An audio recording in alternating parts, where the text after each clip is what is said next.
first time the neighborhood heard the roar, it was just past dawn on a Saturday morning. It wasn't the hum of a commuter sedan or the cough of an aging pickup. This was deeper, richer, a mechanical symphony that turned heads even behind drawn curtains. By the time people peered out their windows, the flash of red had already streaked through the cul-de-sac. A Ferrari. Bright as fire. Impossible to miss in a row of beige townhouses and silver minivans. The gossip started before the engine even cooled. The man behind the wheel was Leonard Vargas, a 50-year-old resident who'd always seemed unremarkable. He worked in logistics, or so he said. His lawn was tidy, his townhouse plain, his mailbox stuffed with the same coupon flyers everyone else ignored. Yet, suddenly, there he was, sliding out of a Ferrari 488 like a movie star. Sunglasses perched on his graying head. A smile stretched across his weathered face. Neighbors gathered in pairs on the sidewalk, whispering like schoolchildren. Nobody bought a car like that without a story. HOA Board President Charlene Hughes was the first to make her move. She strutted across the street, clipboard in hand, her heels clicking like gavel strikes. Charlene was a lawyer by training, an enforcer by nature, and she hated surprises. She circled the Ferrari as if inspecting contraband. No overnight street parking of exotic vehicles, she announced to Leonard, though the rule didn't actually exist. This is a family neighborhood, not a racetrack. Leonard just grinned, brushing past her with his key fob. The car beeped politely, defiant as its owner. By Sunday, a violation notice was taped to Leonard's door. Unauthorized vehicle storage, $250 fine. By Monday, a community-wide email followed. Reminder: residents must respect aesthetic harmony. Luxury or performance vehicles must be parked out of sight. That was Charlene's specialty, making rules after the fact, weaponizing bill laws like bullets. But the notice was strange. It included a second line in fine print about asset-backed compliance, wording that nobody had seen before. It was legalistic, confusing, and it left more questions than answers. Clara Weston noticed because she always noticed. Numbers were her profession, but curiosity was her instinct. At 36, she had worked as a mid-level loan officer for over a decade, parsing mortgage applications like crime scenes. She knew how money moved, how paper trails revealed secrets. So when she saw Leonard's violation notice and read the odd language, her gut tightened. It wasn't the Ferrari itself. It was the financial smoke swirling behind it. People didn't leap from modest salaries to six-figure toys without leverage somewhere. And leverage always left fingerprints. That evening, as Daniel Weston grilled dinner on their small back patio, Clara pulled up property records on her laptop. Leonard's townhouse had been refinanced twice in the last 3 years. The most recent refinance was approved just 2 months ago, suspiciously close to the Ferrari's arrival. But the lender wasn't a bank she recognized. The document listed Apex Automotive Credit LLC as the lien holder, with a mailing address in Delaware and no further details. Clara frowned. Why would a company with automotive in its name refinance a townhouse? Daniel leaned over her shoulder, squinting at the screen. Maybe he cashed out equity to buy the car, he suggested. Clara shook her head. The refinance isn't structured like that. Look, this isn't a standard home equity line. It's some kind of hybrid lien. They're collateralizing real estate against an auto loan? Daniel raised an eyebrow. So his house is on the line for his car? Clara clicked her tongue. Exactly. And if he defaults, Apex doesn't just take the car. They can take the townhouse too. Clara couldn't sleep that night. She sat by the window, listening as the Ferrari purred back into the driveway close to midnight, headlights cutting sharp beams across the manicured lawns. She watched Leonard step out, loosening his tie, humming to himself as though he hadn't a care in the world. But there was something brittle in his confidence, Clara thought. Something manic, like a man celebrating while the floor cracked beneath him. On Tuesday, she spotted the black SUV. It was parked 3 houses down, tinted windows reflecting the afternoon sun. No one got in or out for hours. When Leonard left in his Ferrari, the SUV pulled out a beat behind him, tailing quietly through the roundabout. Clara's pulse quickened. She wasn't paranoid, she was observant. and someone was watching Leonard closely enough to make it obvious. By Wednesday, the community was buzzing. Kids clustered around the Ferrari after school, running sticky fingers along the paint. Parents complained about the noise, the danger, the bad influence. Charlene doubled the fines, threatening legal action if Leonard didn't move the car into his garage. Leonard laughed it off in public, but Clara saw the tightness in his jaw, the way his smile twitched when no one was looking. He wasn't untouchable. He was cornered, and Clara intended to know why. That night, he pulled more records. Apex Automotive Credit wasn't licensed as a mortgage lender in the state. In fact, its filings suggested it was a shell entity linked to a larger private equity group, Eastbridge Capital. Clara's heart stuttered when she recognized the name. Eastbridge had a reputation in her world. Aggressive acquisitions, predatory loan packages, foreclosure for profit schemes. They didn't care about cars. They cared about assets. And Leonard's Ferrari was just a shiny distraction from something much bigger. At 2 a.m, Clara jolted awake to the sound of chains. She crept to the window, heart pounding, and there it was. A flatbed truck parked in front of Leonard's townhouse. 2 men in dark jackets worked swiftly, hitching the Ferrari to steel cables. They weren't police. They weren't repo agents with badges. Their truck bore no company name. The Ferrari's alarm screamed, but no one emerged. Not Leonard. Not a neighbor. The men worked with practiced indifference. Within minutes, the car was gone, swallowed into the night, leaving only the echo of silence behind. Clara's hands trembled against the glass. Whatever game Leonard had joined, it wasn't about a car. It was about the house, the loans, and the quiet machinery of power grinding beneath suburban streets. The next morning, the driveway was bare. No gleaming Ferrari. No evidence it had ever been there, except for the faint oil stain on the asphalt where the engine had idled night after night. Neighbors buzzed with theories. Leonard sold it. Leonard hid it. Leonard's girlfriend took it. But Clara knew better. Cars didn't vanish in the dead of night unless someone wanted them gone. And those men hadn't been amateurs. They'd been efficient, deliberate, silent as undertakers. Clara kept her distance, watching Leon shuffle out with his morning coffee. He wore the same polo shirt and khakis as always, but his gait was heavier. Shoulders slumped as though the weight of invisible chains dragged him down. He lingered at the empty driveway, staring at the oil stain. For the first time, Clara saw no grin, no swagger. Just a man staring at the wreckage of a dream he couldn't afford. He returned inside without a word, shutting the door firmly behind him. By noon, a letter arrived on Leonard's door. Clara pretended to jog past, but her eyes caught the heading, Notice of Asset Deficiency. It bore the Apex Automotive Credit letterhead. The phrasing was chillingly bureaucratic. Your collateralized property remains subject to line enforcement until outstanding balance is satisfied. Beneath the jargon, the meaning was clear. The car was gone, but Apex wasn't finished. They wanted more. They wanted the house. That night, Clara pulled Daniel into her office.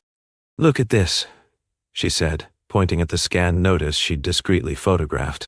Daniel rubbed his temples. So they repoed the car, but they're still after him? How's that legal? Clara tapped the screen. Because the refinance tied both assets together. It's like strapping 2 people to the same sinking ship. When one goes down, the other follows. Daniel frowned. That's insane. Who would sign something like that? Clara exhaled. Someone desperate. Someone who thought a Ferrari would change his life. Daniel leaned back, worry etching his brow. You're digging too deep into this, Clara. If Eastbridge is behind this, you know what they're capable of. Clara's lips tightened. That's exactly why I can't stop. She closed the laptop, but the knot in her chest wouldn't loosen. She had seen predatory lending before, but this was different. This wasn't just exploiting vulnerability. This was engineering collapse, and how weaponized by financial vultures, stripping families of wealth one foreclosure at a time. 2 days later, Clara noticed her first tail. A gray sedan idled at the corner as she left for work, its driver pretending to fiddle with a phone. At the grocery store, she spotted the same sedan 2 aisles down in the parking lot. When she turned to leave, it pulled out smoothly, following a beat behind. Clara kept her face neutral, but her hands tightened on the steering wheel. It wasn't paranoia anymore. They knew she was looking. Her suspicion hardened that evening when she checked her mailbox. Among the bills and junk flyers was a plain envelope with no return address. Inside was a single photocopied sheet, a ledger of names and addresses from her community, each paired with dollar amounts and small notes. Some read eligible, others delinquent, a few acquired. And next to Leonard's name was one word: forfeit. Clara's blood chilled. At the bottom of the page, scrawled in faint pencil, was a phrase that made her throat close. "We see you too." Clara locked the door and drew the blinds, pacing the living room as Daniel tried to calm her. "They're trying to scare you," he said softly. "That means you're close to something they don't want exposed." Clara shook her head, heart pounding. "This isn't scare tactics, Daniel. This is surveillance. Someone inside the HOA is feeding them information. Look, why else would they know exactly which houses are vulnerable?" She tapped the ledger with trembling fingers. "They're mapping us out like assets on a balance sheet." The next HOA meeting confirmed her fear. Charlene Hughes presided at the community clubhouse, her pearl necklace gleaming under fluorescent lights as she smiled through stiff teeth. "We must enforce uniformity," she declared, waving her clipboard like a scepter. "Excessive noise, unsightly vehicles, overdue dues. These destabilize our property values." A few neighbors applauded. Others shifted uncomfortably. But Clara's eyes were locked on Charlene's binder. Its cover bore the exact same crest she'd seen on Leonard's violation notice: Apex Automotive Credit. Charlene wasn't just complicit. She was orchestrating it. During the open floor portion, Clara stood. "Can we talk about why violation notices are now citing Apex Automotive Credit instead of the HOA's own legal counsel?" The room fell quiet. Charlene blinked, then smiled with venomous sweetness. "Our board partners with third-party agencies to streamline compliance. It's standard practice." Clara pressed on. "Except Apex isn't licensed as a mortgage lender in this state. Why are they handling foreclosures tied to housing contracts?" Murmurs rippled through the crowd. Charlene's smile tightened. "Mrs. Weston, if you have concerns, perhaps you'd like to serve on the compliance committee." It was a dismissal disguised as an invitation, but Clara caught the flicker in Charlene's eyes, a flash of warning. She sat down, pulse racing, but she'd made her mark. Neighbors whispered to each other now, suspicions spreading like cracks through concrete. A few looked toward Clara with gratitude, others with fear. And from the back of the room, she caught sight of a man in a dark suit. No name tag, no expression, just watching her every move. Later that night, as Clara scrolled through Eastbridge Capital filings, her screen glitched. A pop-up filled her display, blocking her search. White text on a black background. "Stop digging." Her laptop froze. She yanked the plug, heart hammering. When the machine rebooted, her files were intact. But the warning lingered like a phantom. Someone was inside her system. Someone wanted her to know they could reach her anywhere. But Clara wasn't the type to back down. Instead, she pivoted. If Apex and Eastbridge were running a foreclosure pipeline through car-linked mortgages, there would be records, court filings, repossession schedules, lien transfers. She just had to connect the dots. And the Ferrari, flashy as it was only the tip of the iceberg. Clara swore under her breath. If they can take a house for a car, how many homes are already gone? 2 nights later, she got her answer. Clara drove past the storage warehouse near the industrial park on the edge of town, the same one she'd once seen filled with repossessed sedans. But tonight, the gates were ajar. She eased inside, headlights off, and what she saw made her stomach lurch. Rows of luxury cars, Ferraris, Lamborghinis, Bentleys, sat gleaming under fluorescent lights. Each bore a sticker with a property address, not a VIN number. And in the far corner, stacked in crates, were boxes of foreclosure documents. Apex wasn't repossessing cars. They were stockpiling leverage, trading homes and automobiles like chips at a casino. And Leonard's deficiency notice was just the beginning. Clara barely slept after the warehouse discovery. Her mind kept replaying the rows of exotic cars, each paired with a suburban address. The image gnawed at her. These weren't trophies, they were pawns. Apex and Eastbridge had built a private market, converting homeowners' desperation into collateral, then seizing both houses and vehicles in a single sweep. She'd seen predatory lending before, but this was industrialized extraction, disguised as suburban normalcy. And her neighborhood was a testing ground. The next morning, Clara debated telling Daniel everything. He deserved to know, but she feared dragging him into danger. When he asked why she'd been restless, she simply said, "Charlene and the board are up to something ugly. I need to stay ahead of it." Daniel frowned but let it go, though his eyes lingered with worry. He knew when Clara was holding back, and he knew she only did that when the stakes were higher than either of them could stomach. Word about the missing Ferrari spread fast. Some neighbors laughed it off, saying Leonard probably couldn't keep up with the payments. Others speculated that the bank had cracked down. A few shrugged, muttering that Leonard brought it on himself. But when Clara overheard a mother warn her teenage son, "Don't look up to people like him," she realized the board's tactic was working. Leonard wasn't a victim in their eyes. He was a cautionary tale. At the next HOA bulletin, Charlene confirmed the narrative. "Irresponsible spending undermines community stability," she wrote. "Our partnership with Apex Automotive Credit ensures accountability for those who jeopardize neighborhood property values." The wording made Clara's stomach twist. Charlene was laundering Eastbridge's predation into morality, turning foreclosure into a virtue. By framing it as protecting value, she was weaponizing shame to silence anyone who might resist. Clara refused to be silenced. She began reaching out to neighbors she trusted. Quiet conversations at backyard fences, hushed exchanges in grocery aisles. Some listened politely but dismissed her concerns. "It's not our business," one father told her. "If he lost his car, that's on him." But others leaned in, whispering their own worries. A widow admitted she'd received strange refinancing offers. A young couple confessed their dues had doubled inexplicably. Patterns were emerging, even if few wanted to admit it outright. Leonard, meanwhile, seemed to unravel. Clara spotted him at the mailbox one evening, his once pristine polo wrinkled, his hair unkempt. He muttered under his breath, glancing around like a man waiting for shadows to pounce.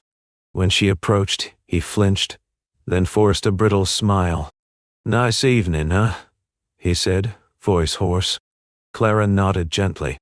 "I know about Apex," she murmured. His smile collapsed.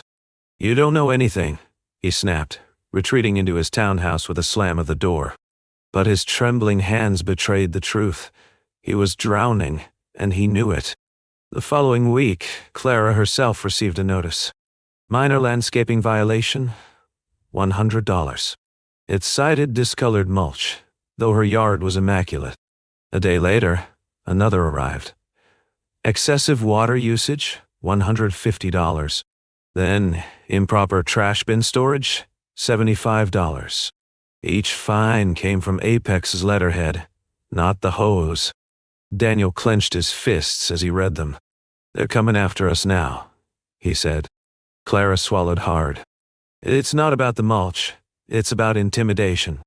That night, Clara spread the notices across the dining table, studying their phrasing. The fines weren't random. Each included small disclaimers about liquidated damages, referencing her mortgage by its loan number. Her breath caught. They weren't just issuing HOA fines. They were embedding debt triggers into housing contracts. One violation could cascade into a technical default, opening the door for Apex to foreclose. It was a financial mousetrap, and Clara had just stepped into it. The next HOA meeting boiled with tension. Half the residents were restless, murmuring about rising dues and arbitrary fines. The other half parroted Charlene's rhetoric about protecting values. Clara stood again, this time more forcefully. "These notices aren't lawful HOA fines. They're mechanisms to tie our mortgages to outside creditors. Does anyone realize that if you miss one payment, they can seize your house?" Gasps fluttered across the room. A father of 3 raised his hand nervously. I got one of those water usage fines. I thought it was a mistake. Charlene's eyes flashed daggers. Fear-mongering helps no one, she said crisply. Mrs. Weston has a history of overreacting to financial documents. We appreciate her enthusiasm, but she misunderstands the nature of these partnerships. She pivoted smoothly, addressing the crowd. Without Apex's expertise, our community would drown in unpaid dues and declining standards. This arrangement protects us. Clara's jaw clenched. Protects who? She asked. But Charlene ignored her, gaveling the meeting to an abrupt close. Afterward, Clara lingered in the parking lot, heart pounding. A few neighbors approached her quietly. Is it true what you said? One whispered. Clara nodded solemnly. Yes, I have proof. She promised to share what she'd uncovered, but even as she spoke, her headlights illuminated the black SUV again, idling across the street, its driver's silhouette motionless. The watchers were still there, patient, unblinking, a reminder that Apex was never far away. The pressure mounted. Daniel's car loan statement arrived with an unfamiliar stamp. Servicing transferred. Apex Automotive Credit. He slammed the paper on the counter, eyes blazing. They've got their claws in us now. I never signed anything with them. Clara's throat tightened. They're consolidating. If they can tie auto loans to mortgages, they can trigger dual defaults. First the car, then the house. Daniel's fists shook. So what? We just wait for them to take everything. Clara shook her head, determination hardening. No, we fight. But not alone.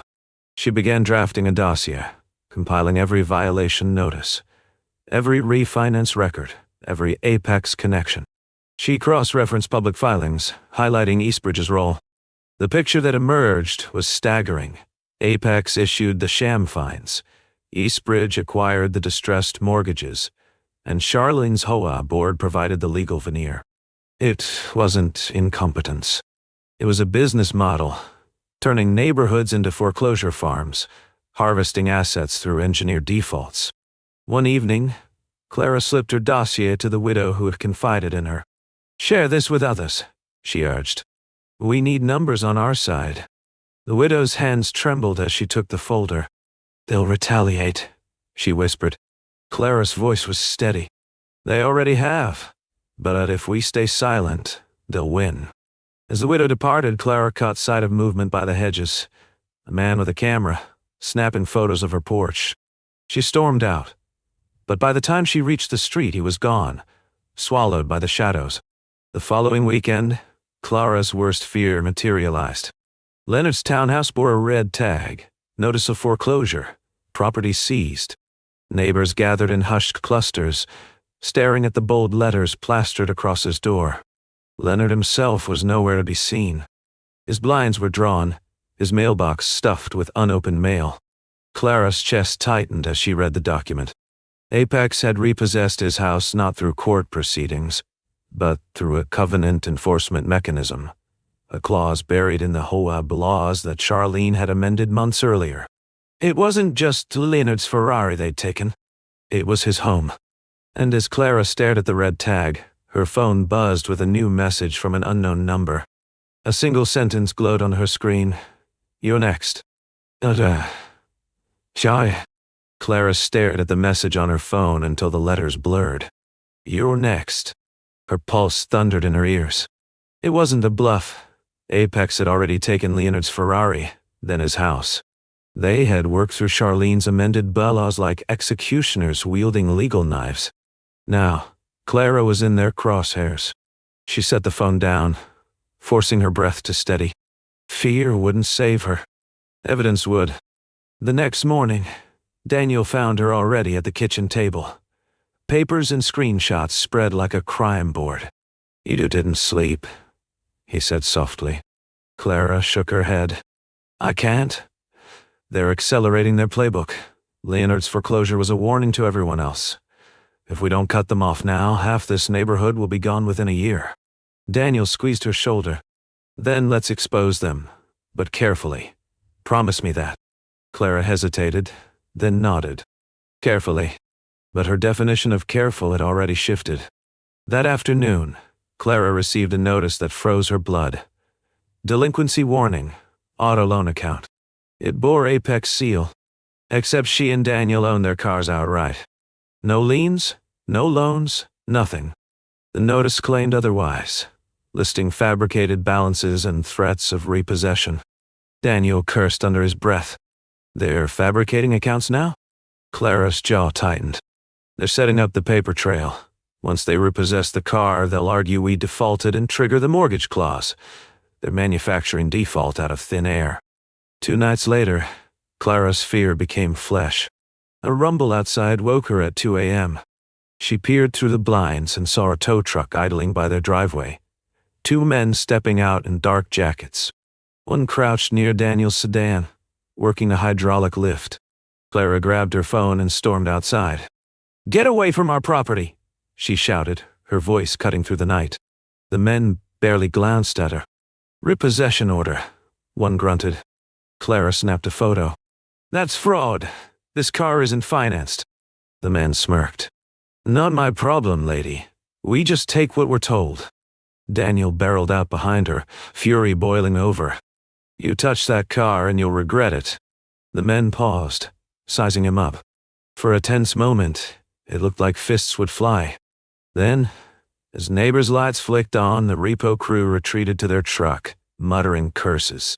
"We'll be back," one warned before the engine roared and the truck disappeared down the street. Clara's hands trembled as she clutched her phone. She had photos, timestamps, evidence. But she also had proof of something darker. Apex wasn't just playing with contracts. They were using muscle. The next day, Clara visited Leonard's townhouse, desperate for answers.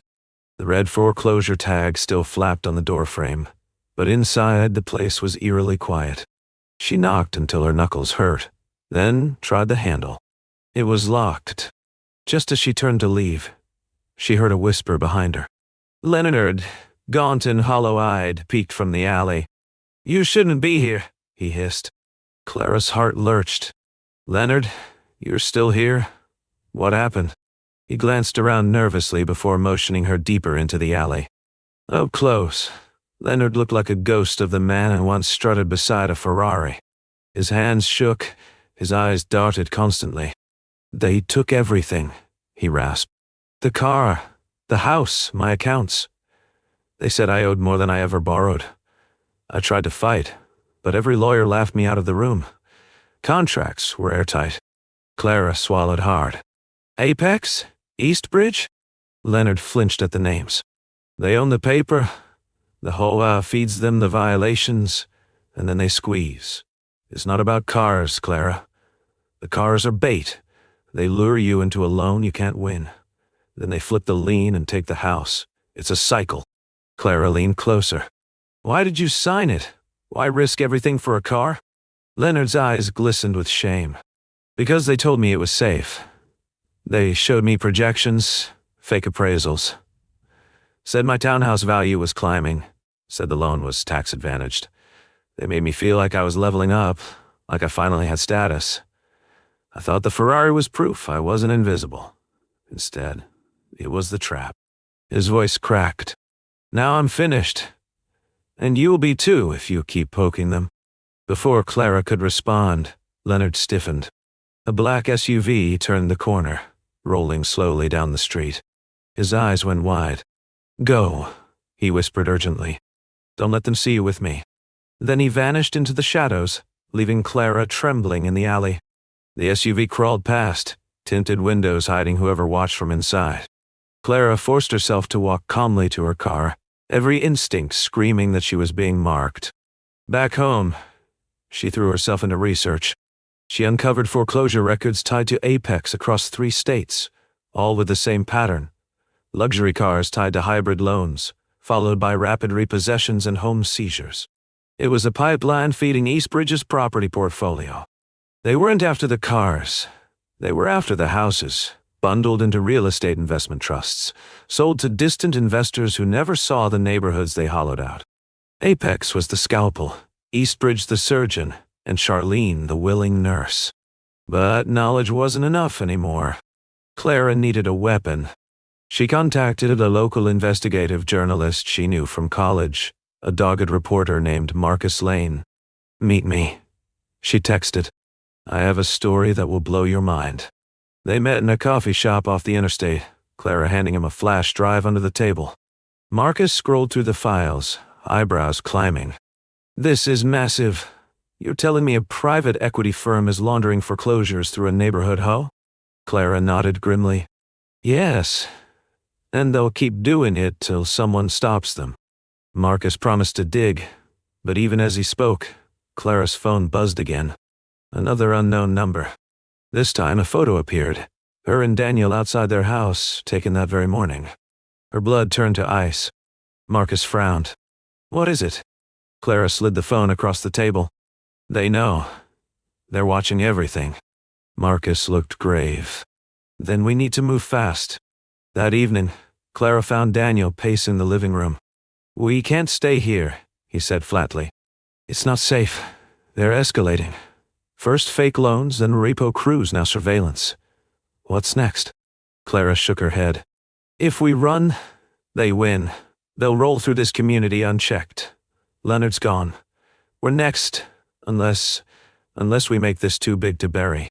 Daniel stared at her. "What do you mean?" Clara's eyes hardened. "Exposure. Public, undeniable exposure. We force their hand before they take ours." But Apex wasn't waiting. That night, as Clara drove back from Marcus's office, headlights flared in her rearview mirror. A black SUV, closing fast. She pressed the accelerator, heart hammering. The SUV matched her every turn, staying close. She swerved into side streets, weaving through darkened blocks, but the SUV clung like a shadow. Panic clawed at her throat. Finally, she spotted the freeway ramp and gunned the engine, tires screeching. The SUV surged closer, almost clipping her bumper. Clara's phone buzzed on the passenger seat. Another message. She glanced down just long enough to see the words. "Last warning." She gritted her teeth, swerving into traffic, horns blaring around her. The SUV backed off briefly, then vanished into the night. Clara's hands shook on the wheel as she pulled over at a gas station, chest heaving. They weren't bluffing anymore. They were hunting her. Back home, she collapsed into Daniel's arms, trembling. "They chased me," she whispered. "They tried to run me off the road." Daniel held her tight, fury in his voice. "Then we don't wait. We fight back tomorrow. If they want to make us next, let's make sure we're ready." And as Clara steadied herself, she realized the truth. Apex wasn't just after their house. They wanted the whole neighborhood. The cars, the homes, the debt. It was all part of the same machinery. And unless she exposed it, the Ferrari foreclosure would just be the first chapter in a long, brutal takeover. The morning sun cut through Clara's blinds like a blade, but she didn't feel its warmth. Her mind replayed the chase from the night before, the message glowing like a curse in her memory. Last warning. She knew they weren't bluffing anymore. Apex had crossed the line from contracts to threats, and Charlene's board was the willing accomplice. Now it wasn't just about Leonard's Ferrari or her own driveway.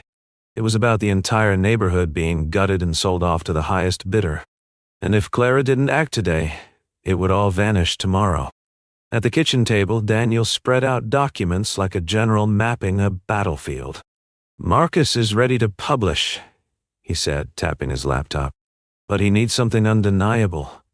Something the board and Apex can't spin as a misunderstanding." Clara nodded, eyes burning with determination. "Then we give him the climax of their scheme. The foreclosure auction. They're staging one this afternoon on Maple Street. Leonard's property is going up for sale. If we can show Apex laundering it into Eastbridge's portfolio, we expose the entire machine." Daniel looked at her, worry etching his face. "And if they catch us?" Clara met his gaze, voice steady. "Then at least the truth doesn't die with us." They drove separately, wary of being tailed. Clara parked 2 blocks away and approached the auction site on foot, her phone camera rolling. The scene looked almost ordinary. Rows of folding chairs, a makeshift podium, a banner reading Community Asset Recovery Program. But behind the facade was something monstrous. Apex representatives in tailored suits mingled with bidders who looked less like neighbors and more like hedge fund brokers. Charlene presided at the podium, her pearls gleaming, her smile plastic. "Welcome," she chirped into the mic, "to another opportunity to revitalize our beautiful community." Clara's stomach twisted at the hypocrisy. At the edge of the crowd, Marcus appeared, camera gear slung across his shoulder. He nodded subtly to Clara, already filming. She whispered, "Follow the paperwork. Watch who buys." Marcus smirked. "Don't worry. He'll trace every penny." He slipped into the throng, blending seamlessly. Clara kept her hood up, wary of Charlene's gaze. She knew if the board president spotted her, the game would end before it began. The first property went up, a modest duplex. Charlene read the opening bid, and a man in a navy suit raised his paddle. Within seconds, the property sold, not to a local family, but to a shell company registered in Delaware. Clara caught Marcus's eye and mouthed, "Got it." Each subsequent home followed the same pattern. Fast bids, quick sales, no competition. A closed circuit where Apex funneled homes directly into Eastbridge's waiting arms. It wasn't an auction, it was a laundering ritual. Then came Leonard's townhouse. Clara's heart clenched. She remembered his gaunt face, his whispered warnings. Charlene's voice rang out. "Opening bid, 300,000. The bidder in the front row barely hesitated before snapping up the offer. As the gavel came down, Clara raised her phone higher, zooming in on the paperwork exchange. And there it was, the Apex logo on the documents, the Eastbridge watermark faint but visible. Proof that the Ferrari foreclosure wasn't an isolated case. It was a pipeline. Suddenly, a hand clamped down on her arm. Clara spun, heart leaping to see one of the repo agents from her driveway glaring down at her. "You shouldn't be here," he growled. She yanked her arm free. "Get off me!" But another man stepped in behind her, blocking her exit. Clara's pulse spiked. Around them, the auction droned on, oblivious. She shoved her phone into her pocket, praying Marcus had enough footage already. "Walk with us," the repo agent ordered. Quietly. Daniel appeared like a thunderclap, slamming into the man at her back. The repo agent staggered, fists flying, and chaos erupted. Bidders leapt from their seats. Charlene shrieked into the mic, "Security!" Clara grabbed Daniel's hand, and they bolted through the crowd, weaving between folding chairs. Marcus's camera swung wildly as he followed, capturing every second. The repo men pursued, knocking over chairs, shouting threats. Clara's lungs burned as they reached the edge of the street and dove behind parked cars. Gunmetal SUVs screeched around the corner, Apex enforcers spilling out. Daniel shoved Clara forward. "Go, I'll hold them." She refused to let go. "Not without you." Together, they sprinted down the block, the sound of boots pounding behind them. Marcus's voice echoed faintly. "Keep running, I've got it all." Clara clung to that hope even as fear clawed at her throat. The evidence was out. Now they just had to survive long enough for it to matter. They ducked into an abandoned storage warehouse at the end of the street, slamming the door behind them. Inside, shadows stretched like prison bars. And then Clara froze. Parked in the center, covered in dust but unmistakable, was Leonard's Ferrari. Its scarlet body gleamed faintly in the dim light, a relic of temptation and ruin. On the driver's seat sat a thick envelope. Clara's hands shook as she opened it. Inside were documents, loan agreements, property transfers, Apex contracts, all bearing Charlene's signature. The smoking gun. Daniel's eyes widened. "This is it. This is everything." Clara nodded, adrenaline surging. "We leak this tonight. No more waiting." But before they could move, headlights flared outside the warehouse, beams slicing through the cracks. The repo men had found them.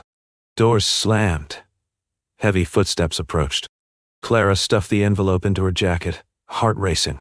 We need another way out."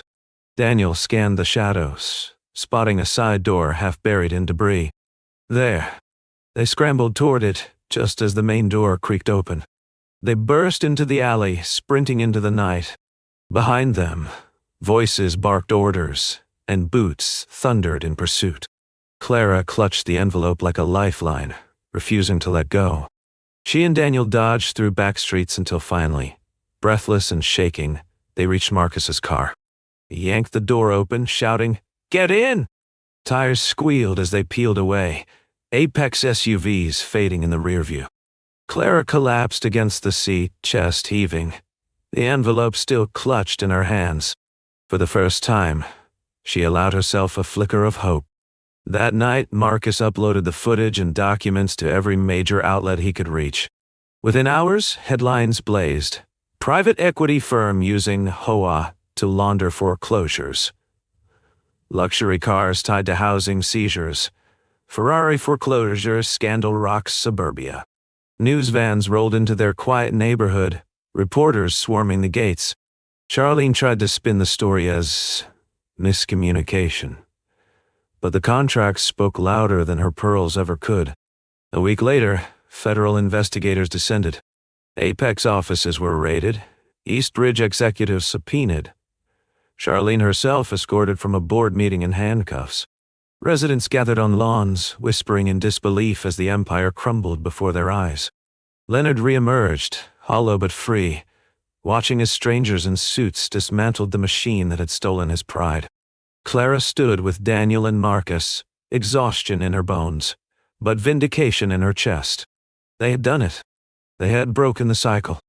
Yet even as relief spread through the neighborhood, Clara couldn't shake the chill in her spine. Because for every apex an Eastridge brought down, another lurked in the shadows. She saw it in the way investors spoke on the news, already spinning losses into opportunities, already hunting for the next suburb to hollow out. And one night as she drove home, she spotted a car hauler on the interstate carrying gleaming luxury vehicles. At the center sat a crimson Ferrari, polished and perfect. Her knuckles whitened on the steering wheel. Clara whispered to herself, a vow forged in fire. Never again. But deep down she knew the machine was still turning, its gears grinding toward another community, another family, another dream to devour. The Ferrari was never the prize. It was always the bait, and somewhere, another homeowner was about to take it.